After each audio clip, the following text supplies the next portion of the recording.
So now I'm present, aware, alert, and aware of the fact that I'm present, aware, and alert, and aware of what pulls me out. So I start challenging myself. I start going out and exploring more extreme situations, getting myself into trickier situations, just going out and just see what's going to happen. At the same time, the financial crash of 2000, because I started 2006, and 2008 the markets crashed.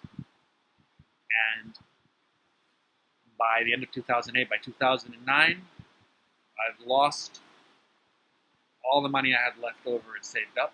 I lost about $50,000 that I had trusted someone in the financial industry, brokers, to do for me because I had no interest ever in learning about the financial systems. And people who owed me money stopped paying me money.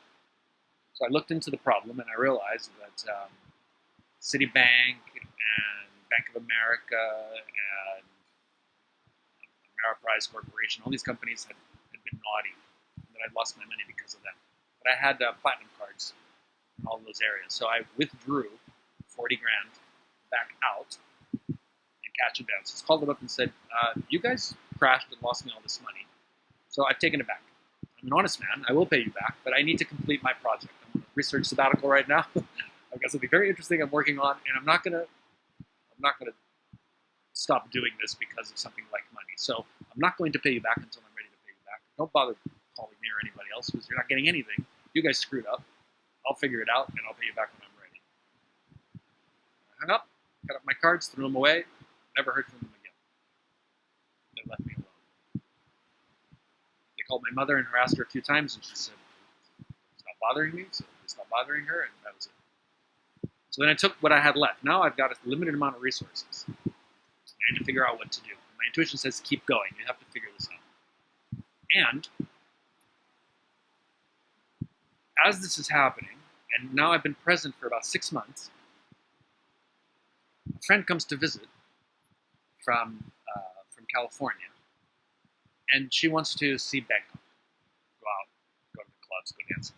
So we meet for dinner with her and another one of her friends, and we go out to one of the clubs, the Bed Supper Club, to go out to, and it closes at regular time, and we get in a cab to go to an after-hours club because she wants to see the after-hours club. And we go to my favorite club, and it's just been shut down by the police that night. So the cab driver says there's only one place open. He tells me the name of the place, and I don't want to go. It's just not so interesting or fun to me. It's the only place that's open. My friend wants to see it, and my intuition says, go. All right, let's go. I told her, we're just going to go have a drink there, look around. Probably not going to want to stay very long, but at least you get a sense of what a bad after-hours club is in Bangkok. We arrive in this place, we get a stamp on our hands, the drink ticket, we walk in, and it's a meat market. It's like there's just too much plastic and makeup and fake this and fake that, and the music's terrible. But we have our drink tickets, we get a beer, whatever. The music's bad, we dance a little bit. Time to go. So we walk out, and I take my two friends and I put them in a cab, their own cab. My intuition says, take your own car. Put them in a cab, and I say, I'm going to go on my own. I'll talk to you some other day. Then my cab shows up. I open the door, and I look at the man, and I look in his eyes, and something pauses me, and my intuition says, go back in the club. You missed something. You were distracted with your friends. So I say, sorry, no thanks. I close the door. I walk back in the club. As soon as I walk in, I'm like, why am I here? Voice in my head. Why am I here? This place sucks. I go buy myself a beer. Look around. I don't want to be here. There's a very clear mental thought. Put my sipped beer down. I walk out the door. The door slams behind me. The sound echoes into my head, and I pause. A little voice says, go back in. You missed something. I turn around. I walk back in. Walk 10 feet into the place. Around. My voice says, let's get out of here. My head says, get out. It's 3:30 in the morning. Let's go. My voice says, stop. Stop. I take a breath. I completely center myself and relax, and I just disappear into that space. And suddenly, I see her. Jantra. She's wearing jeans and a tank top, no makeup. She looks like a tiny little white flower in a shop full of plastic flowers with LED lights on it. I missed her because of all the distractions, but I felt her. So I study her a little bit, I watch her, I approach her, I start talking to her, and a few minutes of conversation, and I say, hey, let's go. Time to go. Let's get out of here. Let's go talk. I want to get to know you better. And she said, I'd like to come with you, but I'm stuck and I'm lost, and I don't have any money. I just have a problem right now. It's like, well, what do you need? Well, I owe this person 700 baht for this, and it's like, my intuition said, pay for it. I said, here. Pay her. You want to come with me? Let's go. We've been together every day since then. That night, Jantra will tell you her story separately, but that night Jantra had gotten to the full conscious realization that she didn't fit in the world anymore. She fully accepted it, and she decided to go out. She had 26 baht left to her name. Go out for one last drink to her favorite club, which was the same place that I was going to go that had gotten shut down. The taxi had taken her and a friend to this place. A friend had paid for her taxi and for her admission. Those were the 700 baht she needed to pay back. And she was going to go home, drop off her sister who was with her, and then kill herself. But from a place of complete clarity and understanding. There was no struggle. It was a complete surrender. And in that moment of complete surrender, I felt 3 times. I walked out 3 times. I walked back. And when we were together, every time I would drop into my quiet space, I would get distracted. Because now I'm in the presence of a very attractive, very fun, very sexy, very beautiful, very dynamic being who's very happy to try something new and have a new life because she'd let go of her old life. She'd been through a lot. And every time I'd go into my quiet space, like in a coffee shop, I would watch her and she would unconsciously reach out and touch me. And when she did, there was like a deepening of my silence. I don't know how to explain any other way to explain it. There was something that would happen when we were together and when we would touch. When I was quiet, and she was quiet, there was a deepening. So I said to her, I'm open to exploring this if you want to, but we can't do it here in Bangkok. We need to go somewhere more quiet, and I know where to go. Let's go to Chiang Mai. So we got in a plane, flew to Chiang Mai, started exploring, intuitively found a place to go live. Moved in, and I created, intentionally, I used the last resources that I had to create a laboratory for me to continue figuring myself out in the presence of this woman, and for this woman to figure herself out by herself and in my presence. So we we leased a house with 8 bedrooms or 10 bedrooms, so we would have private, common spaces, private areas, an office for me, a dance yoga movement place, a spa for body work, gardens to take care of. It was a completely empty house. And we put in all the resources. My intuition said, put everything you got into this space and into this experience. And within 6 months, Jantra was centered, present, and awakened. And the way we did it was by filling the refrigerator with all the foods that she would want to eat. And saying, sleep when you want to sleep, rest when you want to rest, eat when you want to eat. I reading these Osho books in Thai. Find an emotion, and I'd already had developed a series of tools and techniques for releasing poisons and toxic traumas and stuff like that. So we started going through those and clearing. And she reached a state of awakening by just clearing herself and detoxifying herself. I learned this from my French grandmother living in Peru. She used to go to the Central Market in Lima, and she'd come back with a bag of gray, slimy, smelly, disgusting-looking snails in escargot. I remember asking her once, what are you going to do with that? She said, watch. She had a little wooden cage, and she would put it in her beautiful little garden, and she would feed it herbs that she had grown in her garden. Within 3 days, these snails would eat these herbs, and they would go from being gray, slimy, disgusting things into light green, vibrant, delicious, herb-infused escargot that she would then cook up in butter and white wine. And I discovered that Our minds and our emotions function, and our bodies function the same way. The only way to really detox yourself is to feed yourself the right foods for your body, for your mind, and for your emotions. So I'd done this for myself, and I knew that anybody who had this, who created that for themselves, could do it for themselves. Because as a biologist, I could recognize the patterns that there's nothing special in what I was doing. I was just giving the body what it needed. I was releasing the emotions that were trapped that needed to be released, and I was clearing the mind of thoughts that were unnecessary. So she began to figure herself out, and in doing so, something really unexpected occurred. That she was able to create situations for me that I couldn't do for myself. And that's where we entered a state of Satori 2. Satori 1 is completely knowing your inner world as an individual. And it's a beautiful space to enter. And there are lots of monks and nuns and people who enter Satori 1. Hermits, recluses, people who just kind of go off and live on their own in nature.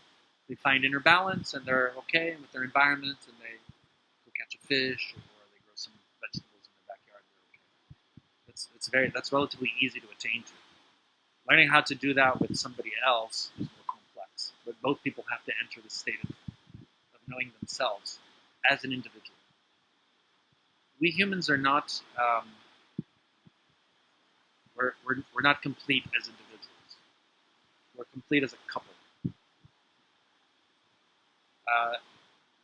Many plants, one plant, if you cut it in two and you bury the stick, it grows into another plant. You can't do that with humans. We can't reproduce. We can't do anything all by ourselves. We're a mated pair. And learning how to find someone that you can connect with takes practice. And both have to be willing to know themselves as individuals first. But when two individuals that are committed into knowing themselves as individuals choose to spend time together and know themselves as a third entity, as a couple, as a we, there's an overlap that starts to happen, and your intuition starts to overlap. And your intuition overlaps to a point where you realize that you are a single consciousness in two different forms. And there's nothing special or unique or magical about this extraordinary experience. It's part of being alive. Every bird experiences it, every fish experiences it, every cockroach experiences it. There's nothing special about an extraordinary universe where two beings can merge.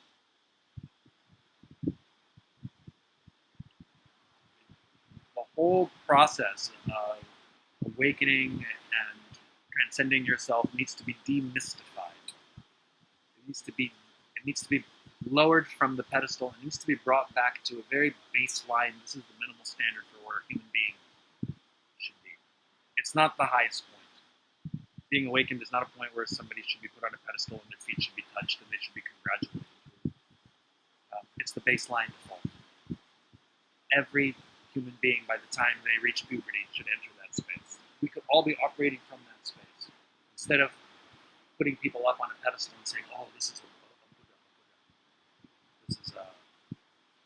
There's nothing special about it. It's actually very ordinary, very common, very baseline experience. And because we humans have decided over the years, for religious, social, political reasons, intentional, unintentional, accidental, conspired, it makes no difference. We've gotten some things upside down. We've gotten some information upside down, and it needs to be straightened out again. People need to know that everything's within you. You can find it within you. All you got to do is take care of the body and be aware of certain reference points, certain waypoints along the way need to be marked out so that you know that you're going in the right direction according to you. Yeah? Does that make sense? So you can become self-referential. You can find your center silent instant and recognize it in an instant what it is. You can't stay there because there are unconscious thoughts and forces at work to pull us out. You can identify what they are, and you can defuse them. You can deactivate them. This is the contribution that I have to make. Awakening, nothing special about it. Anybody and everybody has flashes of awakening. Anybody and everybody should be able to create conditions in order for that to happen on a regular basis. Emotional baggage, there's a tremendous amount of emotional baggage. Osho dedicated his life to sharing all of that information. It's all written out, it's in video, it's in audio format. The book Emotional Wellness is one of the most important books there are, because I recognized that everything he talks about applies to me, that my emotions aren't mine, that emotions are something that all animals are born with. It's the default package of how to communicate, and all humans have all of the emotions. They're all part of the spectrum of feeling and being and responding to your environment. There aren't good emotions, there aren't bad emotions, there are emotions. And if you repress any of them, it hurts you. It's like, if you put a white light through a prism, it gives you a rainbow. You know what happens if you put a rainbow through a prism? It goes back to white light. So imagine the energy of life coming through your body. Your body is the first prism. So it comes out, and it comes out in all the different colors of the spectrum of energy, energy and motion. And so it comes out as anger, as fear, as hatred, as joy, as laughter, as love, right? All of these. Mind can be used to filter out the undesirable, the unresourceful states. You can do that. People do that. If I take a rainbow and I decide that red is a bad color because it's too angry, and orange is naughty, it's too lustful, right? But we want more pink and green and purple because those are pretty. What do you think is going to come out the other side? Your white light? A mess is going to come out the other side. So we've created mental filters against emotions that we pass on to our children, against anger, shame, guilt, and fear. And these mental filters create distortions that don't allow us to fully develop and mature emotionally. So reading Emotional Wellness, I was able to really, and I discovered a lot of this myself, that having the book to validate it made sense. And it turns out that everything in that book I agree with, as to how to live in a state of emotional wellness and what to do to get myself out of emotional wellness. I found the book in Thai, and I offered it to Jantra. It was the first book she'd ever read in her life. She read it, and much to her surprise, she also agrees with everything that book has to say about what emotional wellness is and what emotional wellness is not. And when she discovered that and I discovered that, we had a reference point. All of our issues, all of our problems, all of our fights, and all of our fears and insecurities around the different emotions that we could be feeling dropped away. And this is important because there's lots of anger and fear and insecurity and pain and suffering and hatred and just lots of nastiness between men and women. And every time you're in a relationship or you relate to someone else of the same gender or the opposite gender, but especially opposites, there's going to be some clashes. So I developed a series of cathartic exercises to release my personal, individual, emotional issues, traumas, repressions, conditionings. And I taught Jantra how to do it so that she could figure out how to release her emotions. Then you got to kick and scream and yell and write things down and burn them. And just the cathartic exercises. And Osho has a series of excellent active meditations, dynamic meditations for doing that. But whatever works for you, works for you. It doesn't really matter how you do it, as long as you do it. But together we discovered that there were angers and fears and insecurities that only couples can have. You can't have as an individual, as a single man or a single woman, because you can be clear as an individual, but that doesn't mean that you're ready to relate to another being. This has been, I'm not sure what the right word for it is, this has been utilized or exploited by many organized religions, because they teach the disciples how to be alone and celibate and separate from, so they can attain to a state of inner peace. But as soon as they enter in a relationship, things are going to come up. There's work to be done. It's complicated, right? So Jantra and I developed a strategy for approaching this. And the strategy was very simple. We would, one day a week, we would clean our house, make it extra shiny, extra beautiful. We'd pick flowers from the garden. We'd prepare some yummy food, a soup, right? We'd have fruits and vegetables. We'd buy chocolates. We'd have a nice bottle of wine. We'd run a bubble bath. We'd do some yoga. We'd stretch. We'd get in the bubble bath. We'd have a sip of wine. We'd eat some chocolate and some mango. And we would fight. Fight like cats and dogs. In a bubble bath, sipping champagne, eating a chocolate, sharing strawberries and mangoes. Fighting and letting everything out. Because we understood that there was an anger that was not ours as individuals. There was a fear that was not mine or hers as an individual being. It was something about being a couple. And we had to sort it out as a couple. So we did this once a week for 8 months. And one day we were clear. And we cleared all the emotional baggage that a couple can have. So first you start and you clear all of your emotional baggage that you can have as an individual, so that you have zero questions, zero doubts, zero insecurities about anything that's happening in this body. This body knows how it feels, and it knows what it likes, it knows what it dislikes. It is perfectly capable of sitting quietly, of jumping up and down. It can scream, it can laugh, it can kiss, it can kick, it can punch, it can scratch, it can tickle, it can do everything and be completely relaxed without a single question about itself as an individual. And then, there's work to be done as a couple.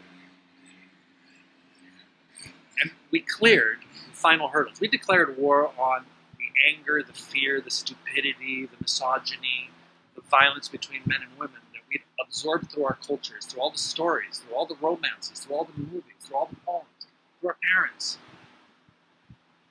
through our role models. All of that gets imprinted, and there's a layer of mind called relationships. It needs to be cleared out completely. You can't clear it out as an individual. You have to clear it out in relationship. You have to bring your intuition into your relationship. You have to enter that territory. And they will overlap and overflow. And there came a day, and I felt it the same day, and Jantra just beautifully, in her own simple way, put it into simple words. She said, our rivers have joined and are now one. Where there's a source of water, it falls from the mountain, from the glacier, it crashes, right? It comes down the valley, it flows, and it reaches a place of its own smoothness, and it's headed towards the ocean, right? Like all rivers do.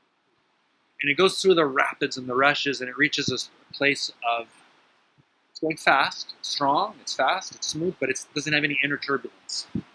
It meets another river that has done the same thing. When the two rivers meet, there's turbulence.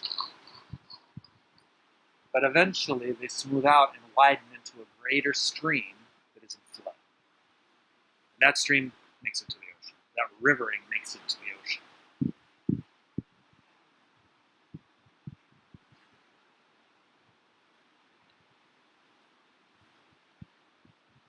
As soon as that happened, that's when all of the financial stuff happened. It crashed. And at that moment, it was like almost like existence was just waiting for that moment. That was the cue. That was the prerequisite. And suddenly, now resources are limited, and we have to make a decision. What are we going to do next? And we have to choose as a we. We came to the point where the we was greater than the I, you, or me, and now we are a we. And there's a clear sense of there's an identification. There is an ego that is we. There is a personality. There's a union. I'm still an individual being. For all of this, it's very important to note that Jantra and I both, our highest value always has been, and only can be for both of us. We came both to this conclusion independently, is freedom. We would both rather be dead than not free. Freedom is our highest value. We both fell in love with freedom. And we both realized that you have love for yourself, you have love for the other, but you don't fall in love with the other person. You fall in love with the we. And the we has to provide greater freedom than the I, you, or me. As an engaged couple, it's like two wings that join, two rivers that meet. So you fall in love with we as long as the prerequisite is that it gives you more freedom. It gives you more freedom, more range of motion, and more range of being. Now, you need a certain amount of structure to have freedom. For example, isn't it lovely to have a house with walls? Isn't it lovely to create a box, put yourself in that box so that you can sleep and mosquitoes and other little monsters don't eat you? Don't you need to create a certain amount of structure to have a certain amount of freedom? If you just sleep naked in the jungle, I guess that's the greatest amount of freedom as far as you're physically free, but then you're not free you're not safe from the things that can bite you and eat you, right? So it's important to understand that in order to have greater freedom, sometimes you have to create some structures. So what I can produce and develop as a fully functional, self-realized individual being is this much. If I team up with you or with somebody else, and we're both fully functional beings, we can get further along. There's a rock down there that I can't climb alone, and neither can Jantra. But if she leans up against it, and she allows me to put my weight on her, and I step on her to climb on top, I can reach up, pull myself up, anchor, pull a hand down, and pull her up. So we can work like a team. We literally engaged physically, emotionally, and psychologically. Our minds understood that we function better as a team than as two opposing. So we created an operating system that functions for me as an individual to be as free as an individual can be, and for we to function as a couple and to be as free as a we can be. And the freedom of a we is so higher order, greater quality than the freedom of an individual. However, both individuals have to be healthy, present, and growing towards, as Jantra says, using their ladder to go. And what gets in the way is all that conflict. Yes. That's relationship. That's right. And so many of us don't. That's right. And then you have the moments of, wow, we're so much stronger together. And then you have the frustrations of being together. And it's like this constant roller coaster. Right. So why not honor both and say, yes, I have the moments where they click and we're there. I feel it. You feel it. We both feel it. Great. And we're going to fall out of it. I wonder what the pattern is. Why are we falling out? I have an idea. Instead of waiting until we've both fallen out to fight over it and to figure it out, why don't we, at our peak of connection, let's figure it out then. In other words, why wait till you're angry and sad and depressed to figure your fears and your angers and fears? Why don't you, at your happiest, create a beautiful space to figure yourself out as an individual? It works. Why don't you then do the same thing as a couple? Have a bubble bath and a fight.